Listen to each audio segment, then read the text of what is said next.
There's a lot of things I don't know. A few things I do know. I do know that I am a very lucky man. I just celebrated my 13th wedding anniversary with my wonderful wife.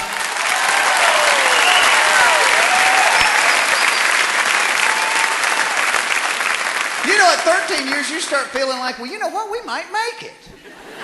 Because after just 2 or 3 years, you're only a few shots of tequila away from screwing the whole thing up. Hey, listen, another thing I don't like about your mother. Come back, I'll tell you, come here. But marriage is a strange thing. Nothing in life prepares you to be married. You just kind of have to learn as you go. Thankfully, I have avoided the big mistakes and hopefully have learned from the smaller ones. Like I remember back when we first got married and my wife would say to me, we need to talk. I'd make the mistake of talking. And every time I talk, I'd get my butt in more and more trouble. Now I have learned if she says to me, we need to talk, I do exactly the same thing I do when a police officer walks up to my car window. I look straight ahead, I give short yes and no answers until I find out what I'm being accused of.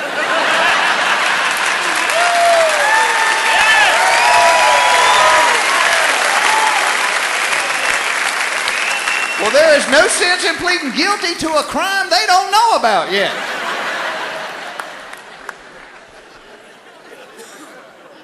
Somewhere along the line, I learned honesty is not always the best policy. One night, my wife and I were sitting there watching that movie, Steel Magnolias. And it gets to the part where Julia Roberts dies. And my wife is doing some serious crying. I mean, tearing up a box of Kleenex. That kind of crying that doesn't even make noise. Just... And I'm sitting there looking at her, trying to figure out how much is the proper amount of grieving time till I can switch over to Sports Center. And she looks at me and she goes, don't you think this is sad? And I thought, yeah, it's sad. If I was married to Julia Roberts and she died, I'd be crying too. That's the first thing I thought, not the first thing I said, just the first thing I thought. Then she looked at me and she said, if I died, would you ever get remarried? No way, baby. No way. After being married to you, no other woman could ever come close. She said, that's not the answer I was looking for. You ever have that dream that you're taking a test you haven't studied for? She said, if I die, I want you to promise me that you will get remarried.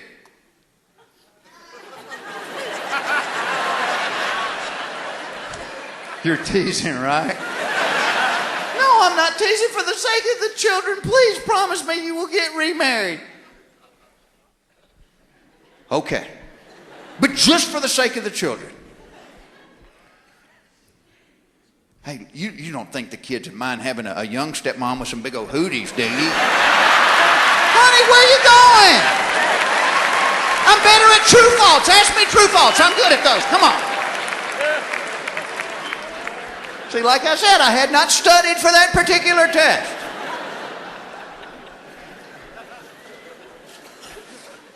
Early on in our relationship, if we'd be in the same room for a half hour and my wife wouldn't say a word to me, I would make the mistake of looking at her and going, what's wrong?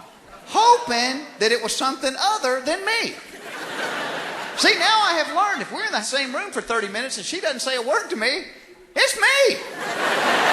Now I just go up to her and go, baby, I realize that I have done or said something really stupid and insensitive, and while I don't yet know what it is, I would like the chance to go up in my room and think about it for a little bit.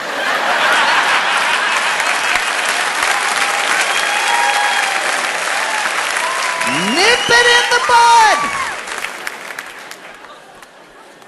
I'm telling you, nothing prepares you to be married. That little ring changes your life. We were talking about the ring not long ago, and I wasn't sure what it signified, and a friend of mine says, well, it's a reminder to you that you're married. Anybody out there married need to be reminded you're married? Anybody getting off work, going down to the discotheque? Oh, God, I'm married. What am I doing here?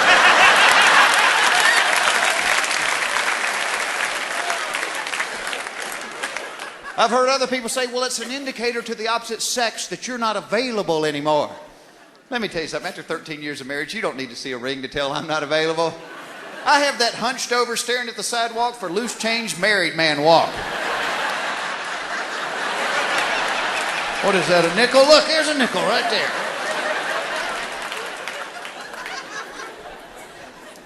Because that's one of the things you start thinking about when you're married, because your money changes. See, when you're single, you got single money. Everybody knows about single money. Single money is my money.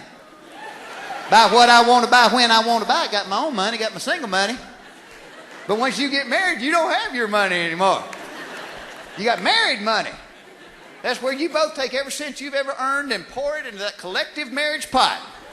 Spend the rest of your life just circling this thing.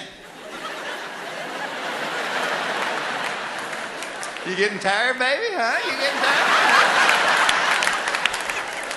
One of you falls asleep, you wake up, you're like, hey, where'd all this new furniture come from?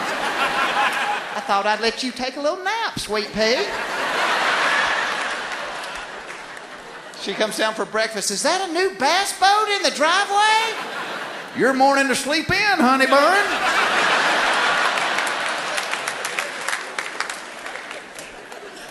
See, then once you have kids, it goes up another level. You move from married money to family money. When my wife first discovered she was pregnant with our first child, she started worrying about this little baby growing inside of her. Well, I didn't have any baby growing inside of me. I had to worry about something. I started worrying about how we're going to pay for all this. Overnight, I became my own father. Just stalking through the house, turning off lights. Anybody in this room? Anybody going through this room? We're lighting up the neighborhood here, people. Listen, I got a 75 water in here, but I can drop her down to a 15 if we can't handle the responsibility.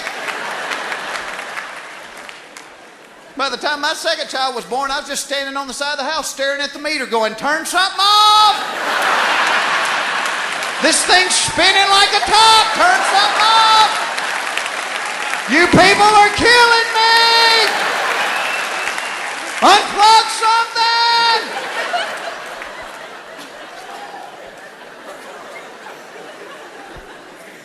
Well, see, in marriage, you just have to learn the rules.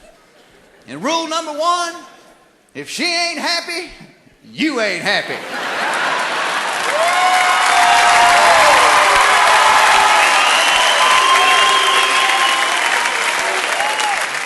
Booing it doesn't make it less true.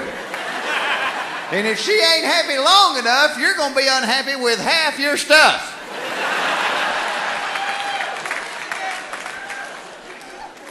See, I learned early on that women are complicated creatures, and once I understood that, it made everything a lot easier for me. But I have found that because women are complicated, they like to think men are complicated too. I've heard women talking with each other. Ooh, I wish I knew what he was really thinking. Well, I'd like to know what he's really thinking. Well, ladies, tonight I will tell you what we're really thinking. We are really thinking, I'd like a beer and I'd like to see something naked.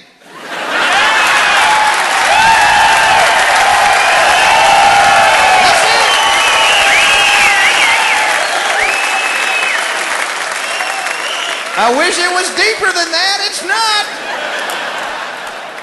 From the age of 15 to the grave, that's it. I'd like a beer and I'd like to see something naked.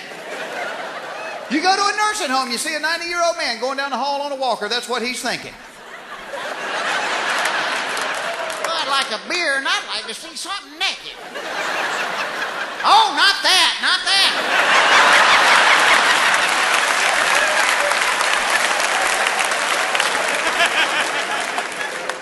And I do believe women understand men better than men understand women. What do you think? Think about that one. How often do you see a man stomp out of the room crying and a woman going, what? What'd I say? Come back here. But if women understand men better, it's because they study us. Have you ever seen women's magazines and the articles in them? It's always things like how to get a good man. How to get rid of a bad man. How to turn a bad man into a good man. You ever look at men's magazines? It's nothing but pictures of naked women. That's what we're after right there, fellers. There she is. Ooh, somebody get me a beer.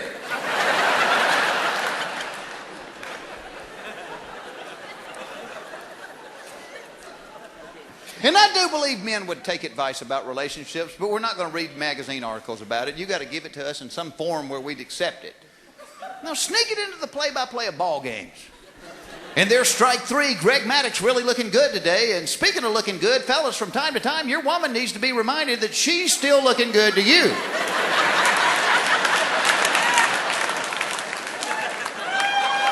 Hey, baby, have I told you lately you are as pretty as Greg Maddux? Baby?